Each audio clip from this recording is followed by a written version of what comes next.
Assalamualaikum, selamat sore Bu. Maaf mengganggu waktunya.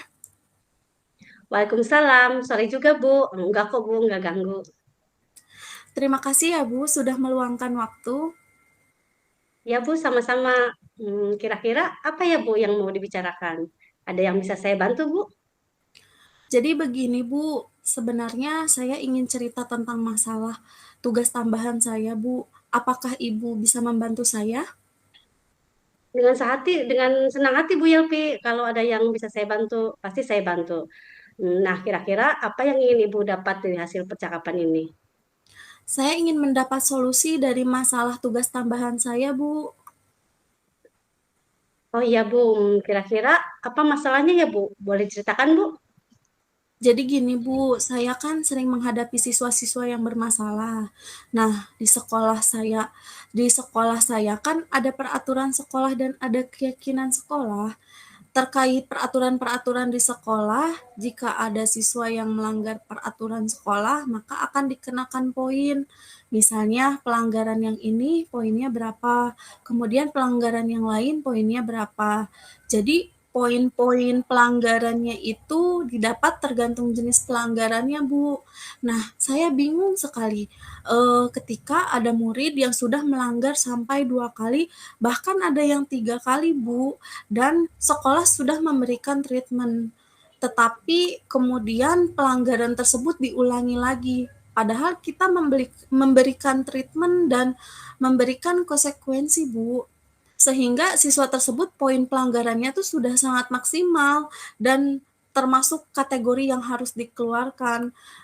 Sebagai guru, tentunya saya berpikir bahwa manusia itu pasti bisa berubah. Itu yang menyebabkan saya bingung, apalagi yang harus saya lakukan.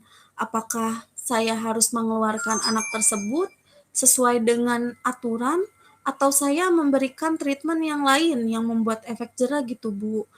Contoh kasus yang sedang saya pikirkan yaitu kasus tawuran, Bu. Jadi mereka kan masih remaja ya, masih mencari jati diri. Menurut mereka tawuran itu sesuatu yang membanggakan, gaul gitu Bu. Perilaku itu bahkan diulangi terus-menerus. Cuma berdasarkan filosofi pendidikan Ki Hajar Dewantara, sebagai seorang guru kan kita menuntun kodrat anak ke arah yang lebih baik ya Bu, dan harus berpihak pada murid. Kalau seperti itu saya harus bagaimana Bu? Kalau yang saya tangkap ya dari pernyataan yang Ibu sampaikan tadi, anak itu sudah seringkali melakukan pelanggaran dan melakukannya berulang-ulang walaupun sudah dikasih konsekuensi dari sekolah, tapi hasilnya tetap sama gitu ya Bu. Tidak sesuai dengan harapan Ibu. Memang harapan Ibu itu untuk murid yang bermasalah itu bagaimana ya Bu? Harapan saya itu siswa-siswa yang bermasalah mendapat mendapat efek jera Bu, sehingga tidak mengulanginya lagi.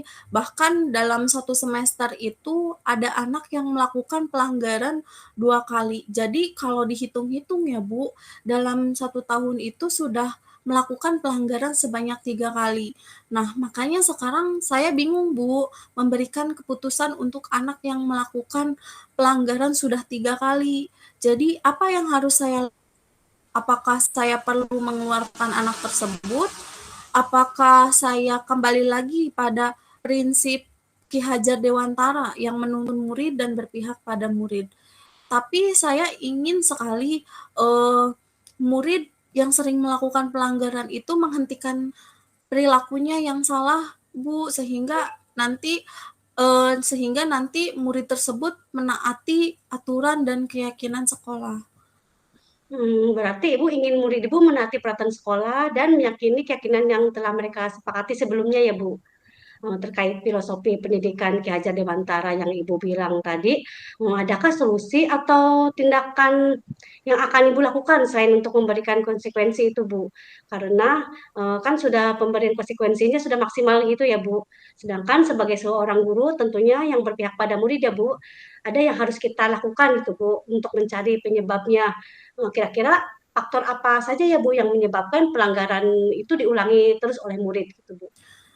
Jadi sebelumnya saya sudah mencari tahu dulu Bu faktor penyebabnya, mengapa mereka melakukan hal tersebut. Dilihat dari latar belakang mereka, rata-rata dari mereka yang melakukan pelanggaran itu kurang perhatian Bu dari orang tuanya. Misalnya kayak yang broken home, terus ibunya bekerja di luar negeri. Jadi kurang sekali perhatian dan tuntunan dari orang tua Bu. Oh, berarti anak-anak yang sering melakukan pelanggaran itu mereka yang kurang perhatian dari keluarganya ya, Bu, terutama dari orang tuanya gitu ya. Seperti itu ya, Bu ya. Mungkin mereka butuh perhatian yang lebih gitu. Selain itu, ada nggak, Bu, faktor lain gitu selain keluarga gitu, Bu? Iya Bu, mungkin Ah, ada lagi faktor yang lain Bu, dari segi pergaulan sepertinya Bu. Soalnya mereka sering nongkrong di warung-warung bersama teman-temannya. Itu kadang ya, mereka itu nongkrong baik sama teman sekolah maupun dengan yang beda sekolah Bu. hmm, berarti selain dari faktor keluarga, faktor pergaulan ya, Bu, di lingkungan sekitar juga mempengaruhi mereka.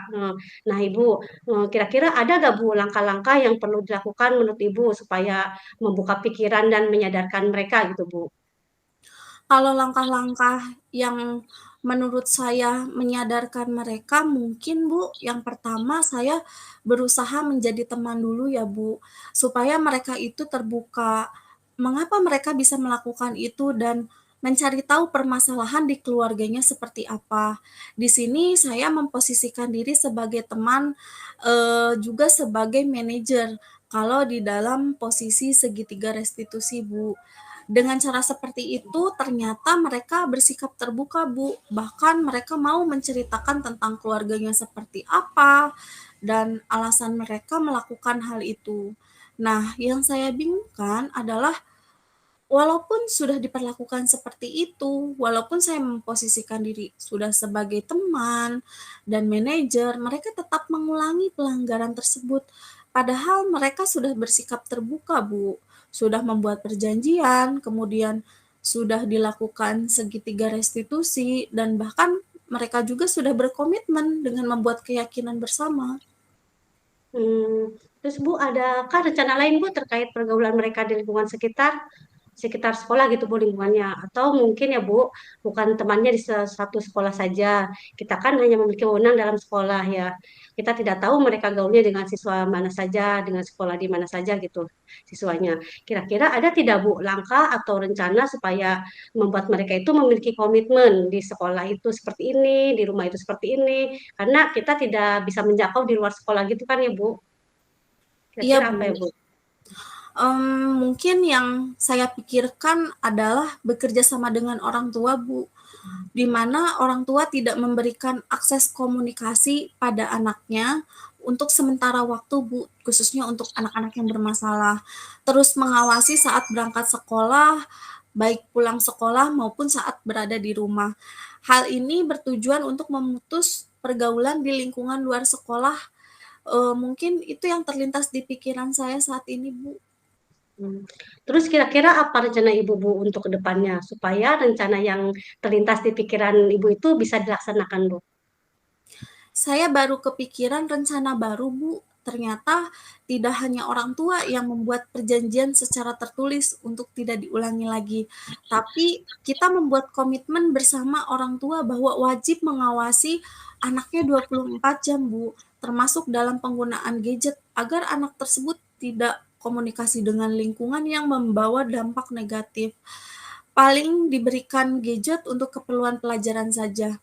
Jadi kita buat kesepakatan bersama Bu dengan orang tua terkait penggunaan gadget dan kapan anak harus keluar rumah, serta kapan anak pulang ke rumah. Bila perlu mungkin diantar jemput Bu oleh orang tuanya sementara waktu untuk memutus rantai negatif pergaulan tersebut. Hmm, berarti Ibu akan berkolaborasi dengan orang tua ya Bu. Kira-kira ada lagi nggak Bu kolaborasi dengan yang lain supaya rencana yang akan Ibu laksanakan itu bisa berjalan maksimal? Kan di sini Ibu sebagai kesiswaan gitu Bu. Oh iya Bu, saya baru kepikiran bahwa selama ini ternyata saya kurang kolaborasi dengan masyarakat sekitar. Siswa itu sebelum melakukan tawuran biasanya sering nongkrong-nongkrong, merencanakan dulu di warung. Karena tidak mungkin kan melakukan sesuatu itu tanpa perencanaan, walaupun hal yang dilakukannya itu negatif, pasti dengan perencanaan. Harusnya saya sebagai perwakilan dari sekolah berkomunikasi aktif dan persuasif dengan pemilik-pemilik warung yang biasa dijadikan tempat nongkrong anak-anak, Bu. Selain itu juga koordinasi dengan masyarakat sekitar mungkin ya. Eee Mungkin seperti itu yang akan saya lakukan, Bu. Kekurangan saya ternyata kurang komunikasi dengan masyarakat sekitar. Saya hanya fokus dengan anak dan orang tua saja selama ini. Oke Bu, Ibu sudah ada rencana ya untuk kolaborasi dengan orang tua dan masyarakat sekitar. Nah, kira-kira kapan Ibu mau melaksanakan rencana Ibu itu? Karena kasus tersebut terjadi baru-baru ini ya, Bu, dan kemarin ada panggilan dari pihak kepolisian, insya Allah saya akan membuat perencanaan dulu dengan guru BK, kemudian minggu depan kita akan bergerak memanggil orang tua dan mendekatkan diri dengan masyarakat sekitar, khususnya dengan warga di daerah-daerah yang rawan tawuran, Bu. Bagus sekali rencana Ibu itu ya. Mudah-mudahan rencananya bisa dilaksanakan dengan baik ya Bu. Nah, dari curhatan ini, apa yang Ibu peroleh dari sesi ini? Tadinya di awal saya kan masih bingung ya Bu, bagaimana untuk mengatasi permasalahan ini. Nah, akhirnya saya sudah tahu apa yang harus saya lakukan. Alhamdulillah sudah tercerahkan Bu dari cerita dengan Bu Iim. Ya Bu, mudah-mudahan segala permasalahannya segera terselesaikan dengan baik dan sesuai harapan Ibu ya. Amin. Terima kasih Bu atas waktunya. Sama-sama Bu Yelvi.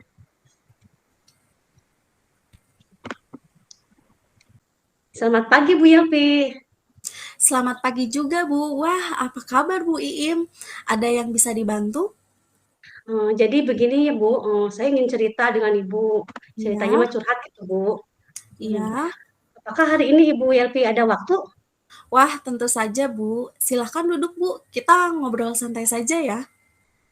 Baik Bu, terima kasih ya Bu. Hmm. Kira-kira apa nih yang ingin Ibu Iim ceritakan pagi ini? Saya ingin cerita tentang masalah yang sedang saya hadapi nih Bu. Minggu kemarin kan ada pekan ulangan harian matematika ya di kelas yang saya ampuh. Kemudian saya lihat di salah satu kelas itu ada nilai matematikanya rata-ratanya di bawah atau rendah sekali gitu Bu. Padahal saya merasa sudah mengajar dan memberikan materi secara maksimal. Sudah dijelaskan berulang-ulang, tapi hasilnya tetap seperti itu. Jadi saya merasa bingung Bu dengan permasalahan tersebut Bu. Gimana ya Bu? Hmm, Tadi kan Bu Iim sampaikan bahwa Ibu merasa kebingungan ya setelah Hmm. memberikan pelajaran atau materi secara maksimal dan berulang-ulang tapi hasilnya tetap sama, tidak sesuai dengan harapan Ibu. Memang harapan Ibu untuk hasil ulangan harian matematika murid seperti apa sih, Bu?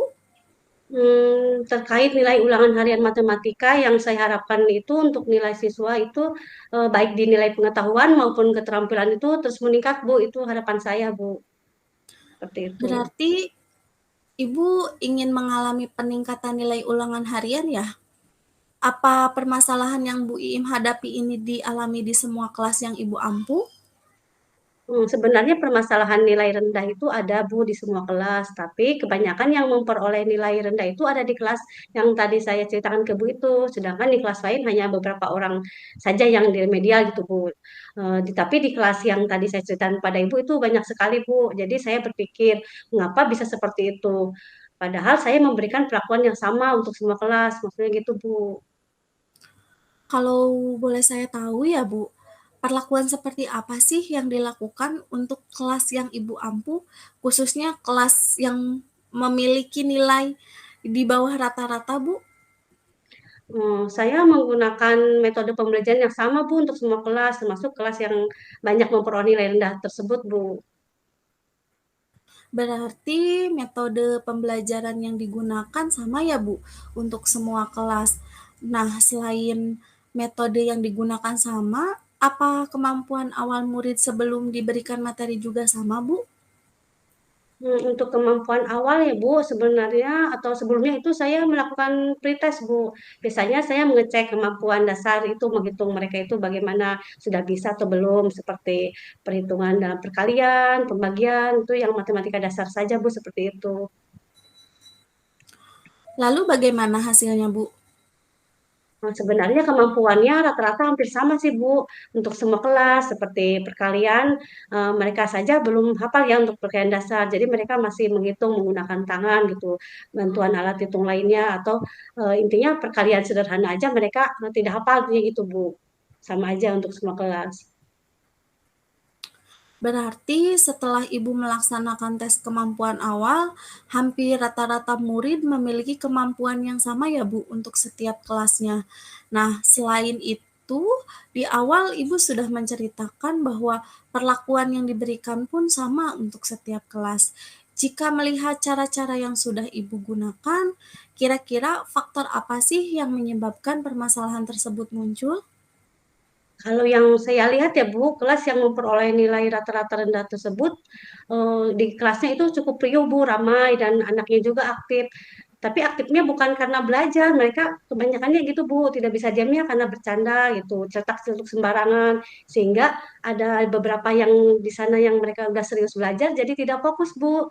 Nah, karakter mereka itu seperti itu Bu di kelas tersebut. Oke, baik Bu.